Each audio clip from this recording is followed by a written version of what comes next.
Welcome to Play Some D with your host, me, D, Coach D, that is.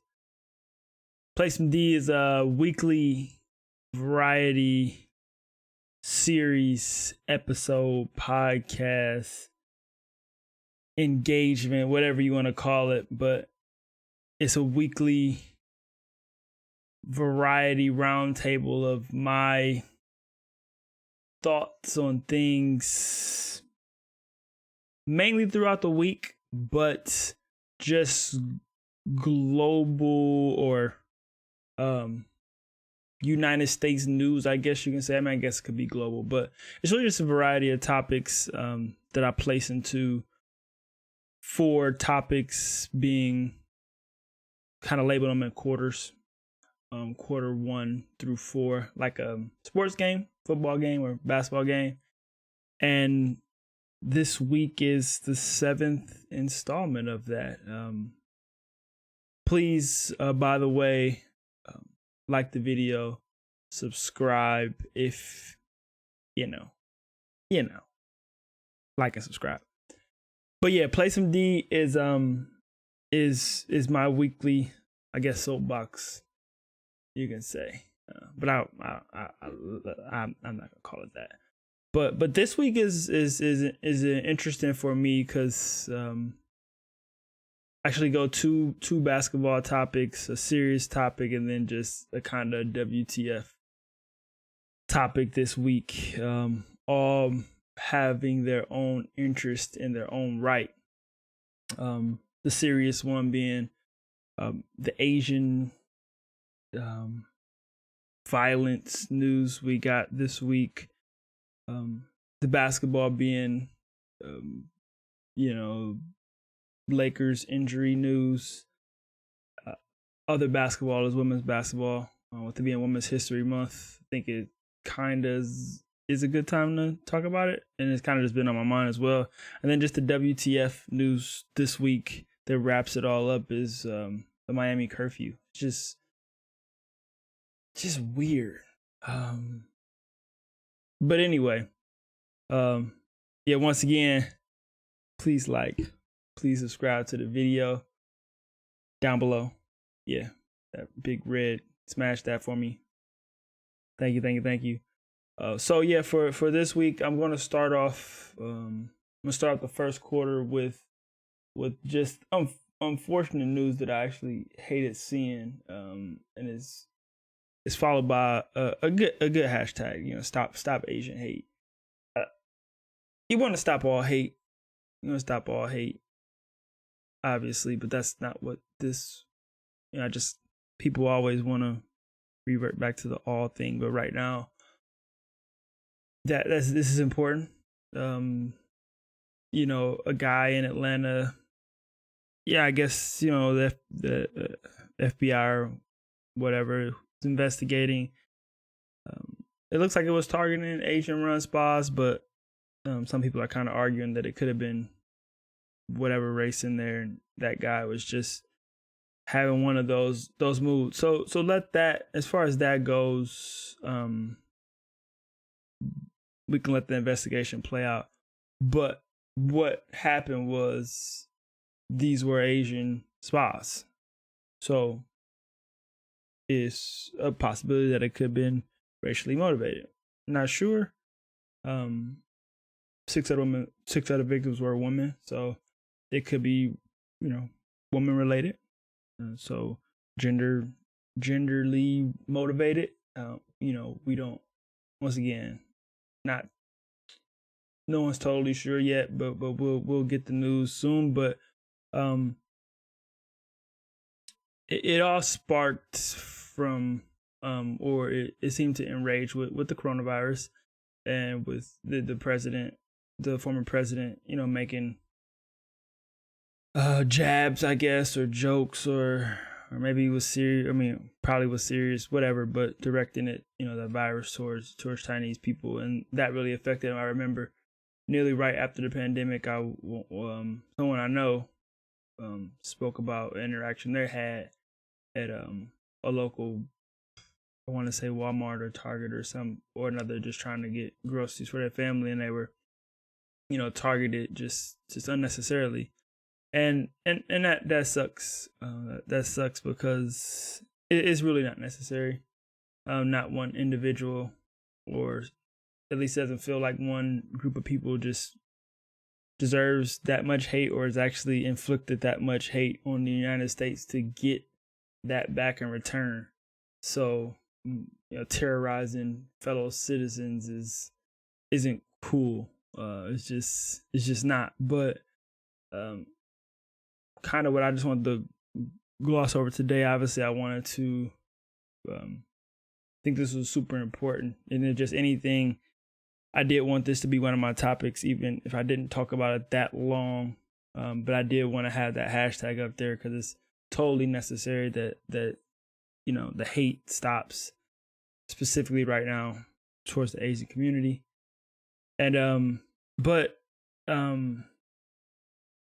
yeah, like I said, it all started and it's been 150% hate crime spike since the pandemic began.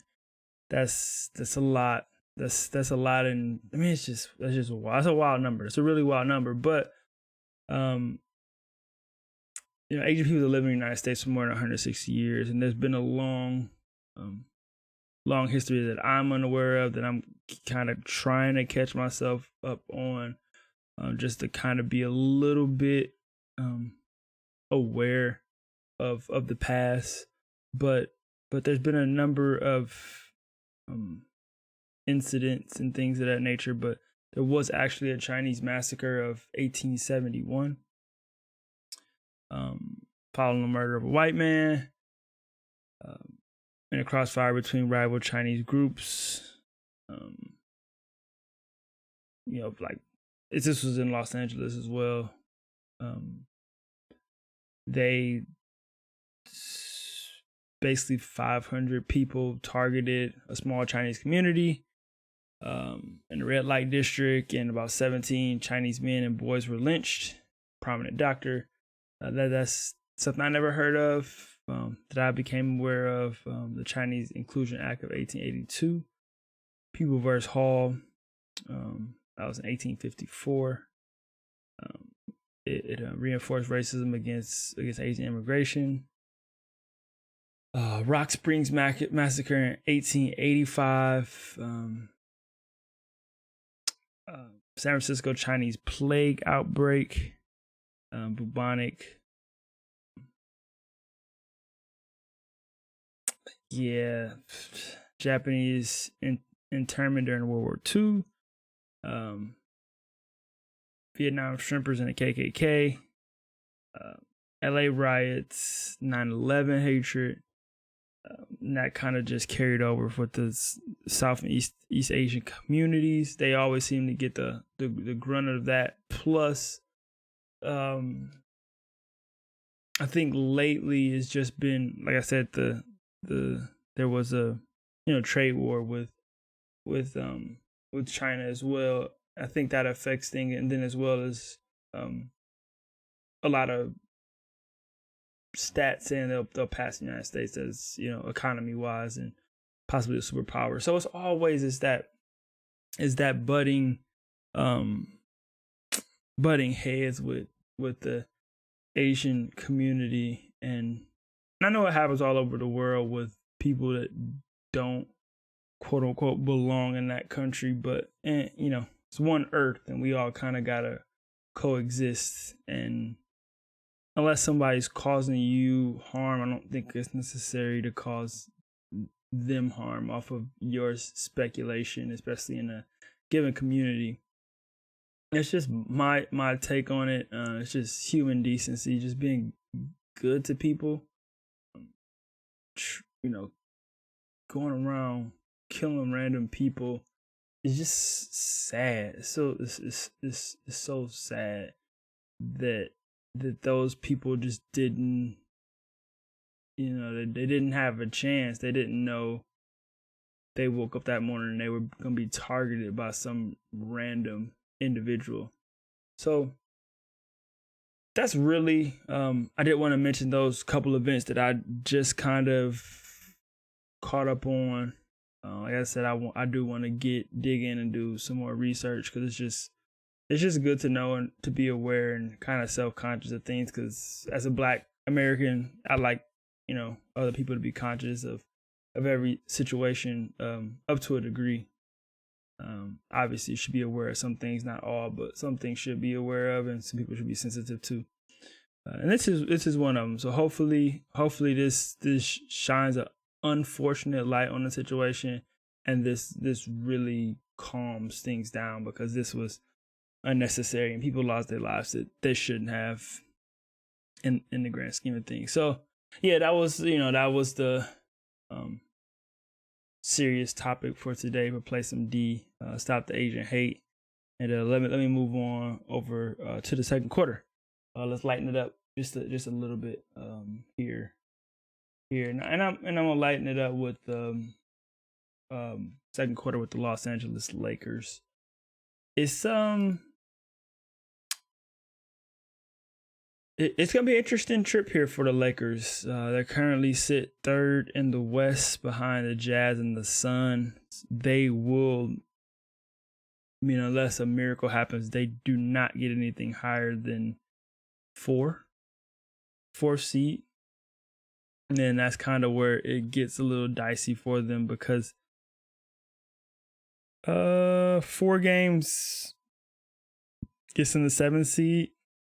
6 games puts them in 9, which probably doesn't happen. They kind of got to keep it even keel, but who knows with LeBron and AD out. And LeBron's going to be out for, my guess is at least 6 weeks, and AD's probably going to be out for 2 months. That's my guess. I don't think they're going to bring him back in like the last probably week and a half or so of the season, or the last probably like 7 games of the season, whatever that equates to. They'll probably just want to get him ramped up for the playoffs. So the juggling act here is that if AD doesn't come back healthy, LeBron gets 6 weeks off. So for all the Lakers fans out there that's hoping, what's the good that comes out of this is that LeBron comes back revitalized a little bit, because which he was headed into was just playing every night, and you just get tired. I mean, he says he doesn't get tired, but you do. You get tired in moments. He'll be a little bit tired when he shoots that jump shot that he needs to make. He won't be tired the whole game. He won't be drained, but there'll be something missing when he needs it to be there. It's just inevitable. It's just sports. It's just what it might take if he's 40 minutes into game 7 in the second round, and it's OT, and you need that shot. That's where it all starts the minutes start to pile up. Situations like that's pretty much inevitable to happen this run, because it's gonna be pretty heavily contested in the West this go round, pretty much like it was last time. And they were favorites, but they were they got some fights, and they had some moments where they had to overcome. But LeBron was well rested and just totally ready for that. These 6 weeks, he'll treat them like business as usual. He won't come back sloppy, slow, all that stuff. He'll come back really ready to go and plow them right into the playoffs. But the interesting thing is that them being a 6 or 7 seed is really just like them being a 2 or 3 seed. Really, because they're going to probably win that first round matchup. If they're okay health wise, they probably beat everybody in that first round. I just think I don't think whoever they match up with in the first round probably loses. It could be the Clippers, it could be the Jazz, Suns, it doesn't matter. Whoever they get in the first round is probably losing. It's going to be that second round matchup when teams, catch a rhythm, start feeling good about themselves, have a plan for the Lakers, and then maybe there's a tired LeBron, or maybe there's not an AD there available. So It could get sketchy for the Lakers. They just don't want to be. They don't really want to be in 7th or 8th and have to play playing games. That's not what they want to be in. So 6 is probably the target at worst. And then the other flip side of all this is Kuzma, Horton Tucker, mainly, and Schroeder. Though if those guys catch a rhythm, a nice good rhythm, and it's like a super positive situation and everything goes way better than expected, then they have guys rolling that wasn't going to be rolling if an AD and LeBron was there. They just wouldn't have had the touches, wouldn't have got the shots, and now those guys will get ample shots and have opportunities. And then when the other guys, when the big two dogs get back, they'll be able to take off some of the load as they work their way back in. So there's good here. They really just have to stay 500 and really hope that Denver or the Trailblazers don't go on a crazy run. The Clippers are more than likely going to jump them and try very, very hard to jump them.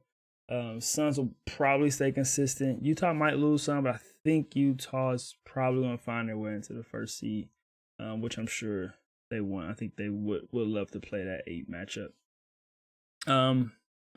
Hypothetically, the Lakers fall to 10th, and they do. If it all just goes bad and they fall for 10th, they still are technically in the playoffs and they get playing games. So you have LeBron in a 1-game playoff. You gotta like your chances there. And like I said, if they're AC playing the Jazz or the Suns,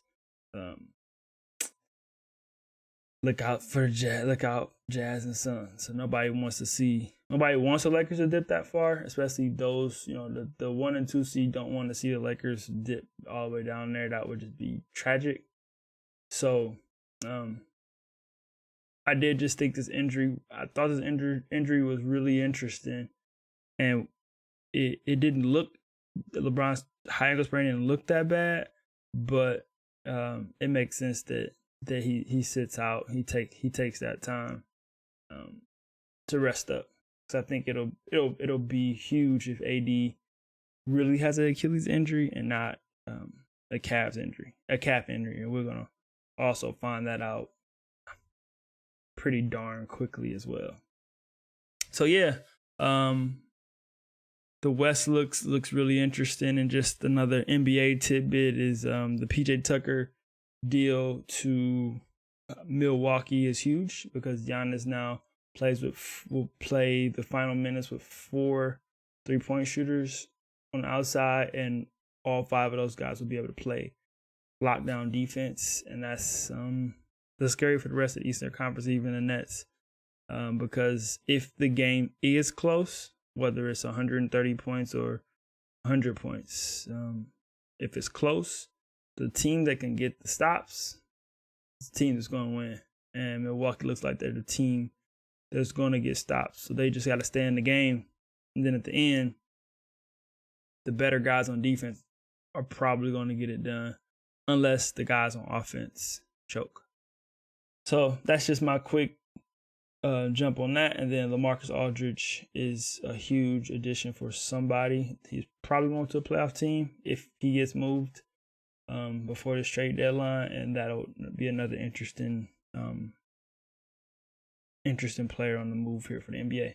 So yeah, that's the NBA talk for today, with plenty more to come. And I'm gonna electric slide right up into quarter number 3. And quarter number 3 is this silliness.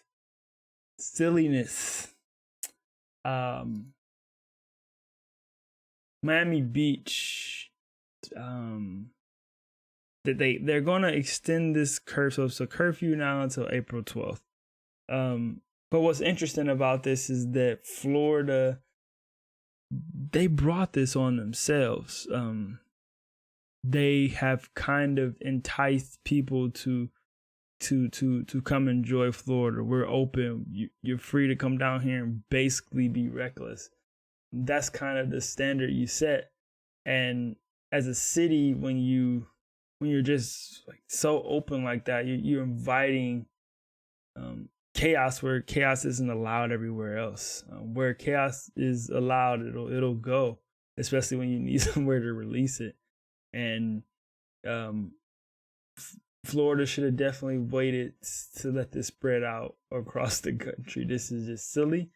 But I just saw a bunch of just wild videos of crowds taking over the streets when it's supposed to be a curfew, and fights, and just stuff that you just don't want to associate with your city after your state already doesn't really seem like they get it or want to get it, or kind of just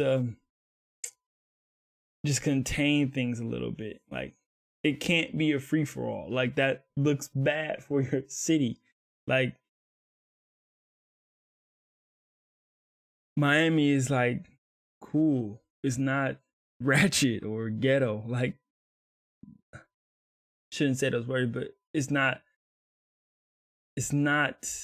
out of control. Like, it's fun. It's a place you want to go and have, some. You don't want it to seem like it's just a free for all type of place. That's kind of what I'm getting here. But yeah, it's just like that. It's the curfew is 8 p.m. curfew, 10 p.m. Causeway closure for at least 3 weekends. Commissions decide 8 p.m. to 6 p.m.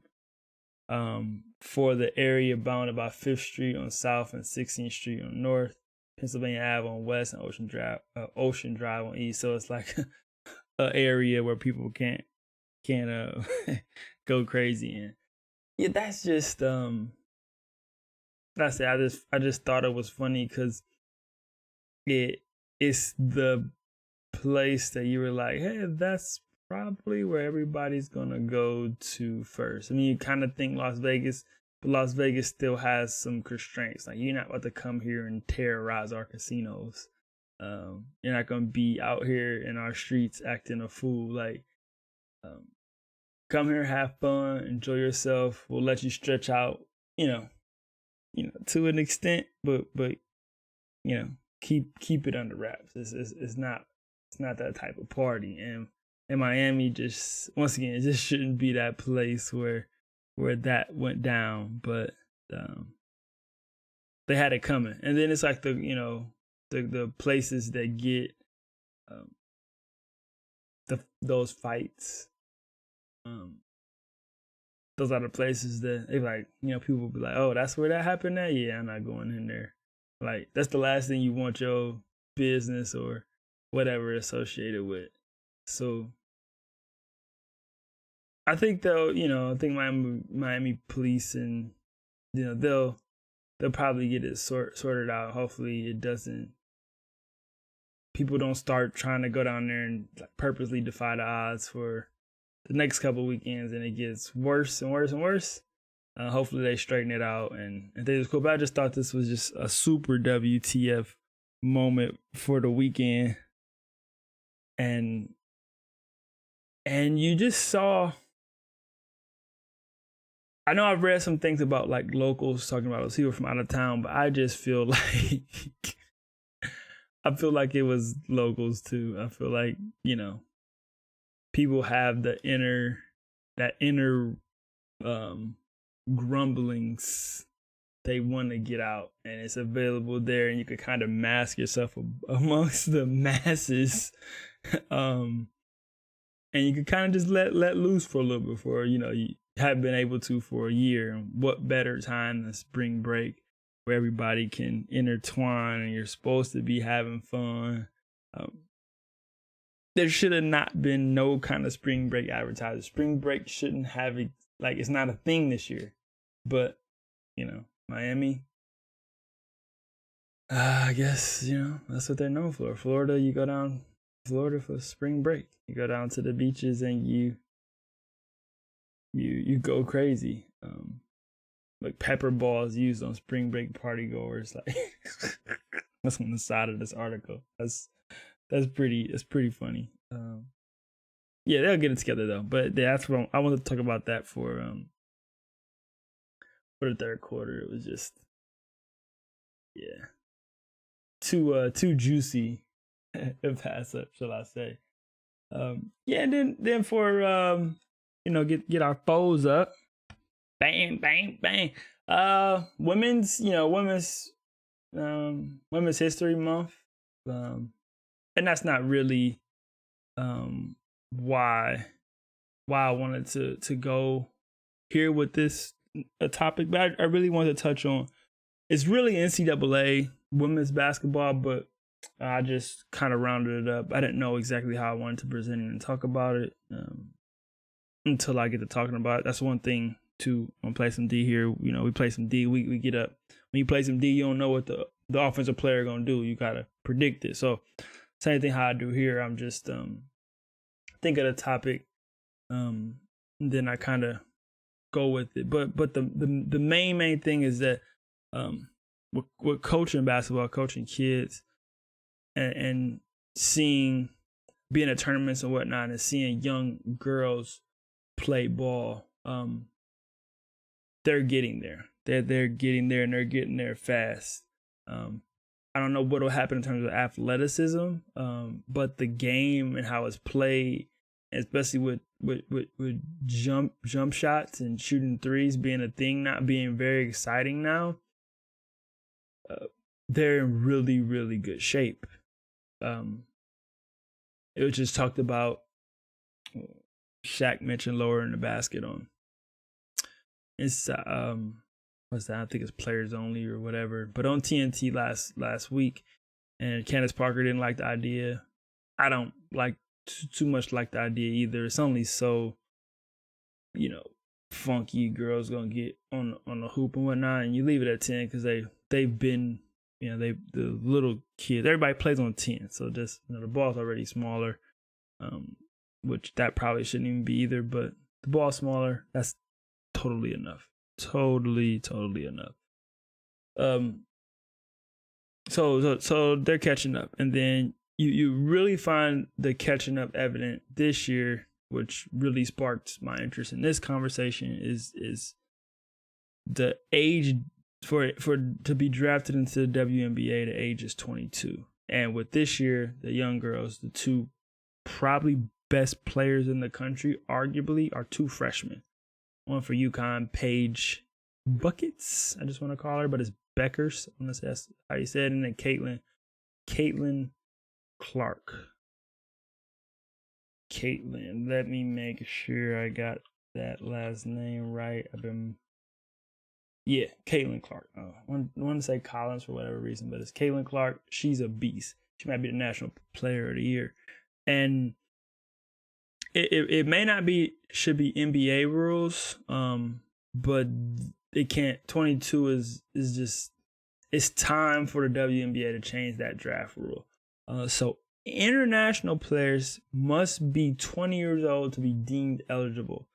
That's mind blowing. Maybe that's just because they want more international players in the game to touch that audience. That might totally be the reason. I can't find anything on why that's the case at the moment. I'm sure there's some deep, but the 22 for our American players, like women, should not have to play 4 years of college to get to the WNBA, especially when the WNBA needs or can use that influx of talent, more star power. They have it. They do have it, but the more the merrier. Now, I'm sure the argument is that by the time Paige and Caitlin are their senior year and they're going to be drafting the NBA, there'll be a bunch of good girls coming out with them, or the year before that, and then following them. So that talent will just build. But Paige should be in the WNBA. She may not want to go next year, She may maybe one more year, but after that, she should be able to go to the WNBA after maybe 2 years of college of just playing with, that physical play and things of that nature. But she looks totally ready, and Caitlin looks ready too.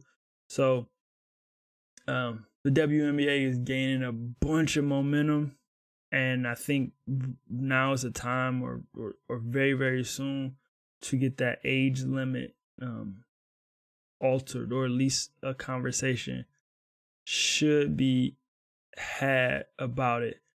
The other thing with that too is that the best women players go to the best women college schools.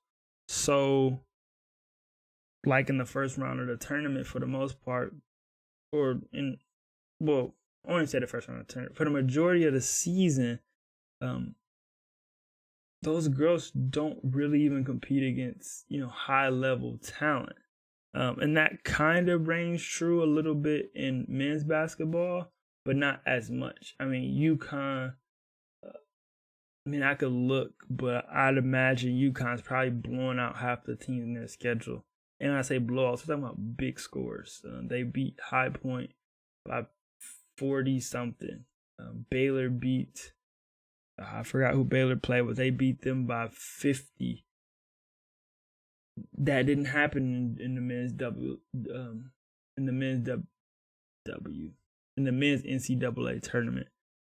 So that also, I think, kind of affects play, competitiveness, getting better, of that nature. You do that for 4 years, where just hypothetically, you say you play 80 games and 40 of them, you're blowing out the other opponent. That's not really fun. And when in the WNBA, you're going to be fighting and battling the best players in the world. And if you're considered probably one of those better players in the world, I think you should probably be there. And I think the NBA is going to probably do something with the men's age, or just how that goes down as well, because one and done is still a real thing, and it affects recruiting. You kind of look at Kentucky this year. I think Arizona was COVID related, but Kentucky, Duke, North Carolina, that one and done thing. Let the guys gonna be one and done. Let them do what they need to do and go to the NBA or whatever the case may be. So college keeps its, I think this year felt like the first year in a while where there's not that one dominant player. The number one pick lost. Cade Cunningham lost to Oregon State.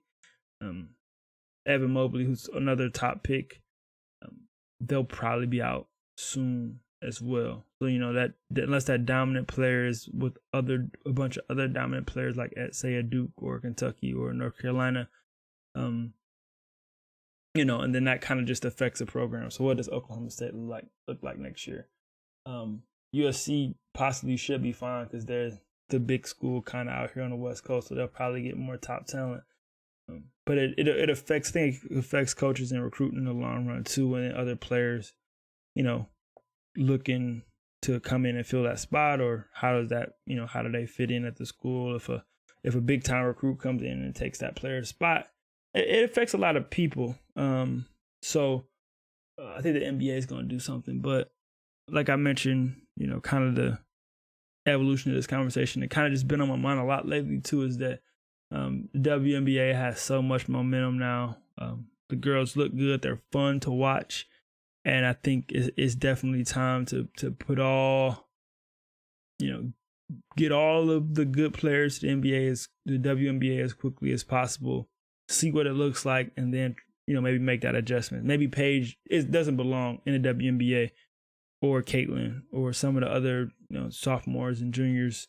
Maybe they don't, but let's at least see how that looks, and the excitement and the jersey sales and ticket sales. Let's see how that all looks, and then, readjust. I think you should be able to adjust on the fly, especially for organization who's eager to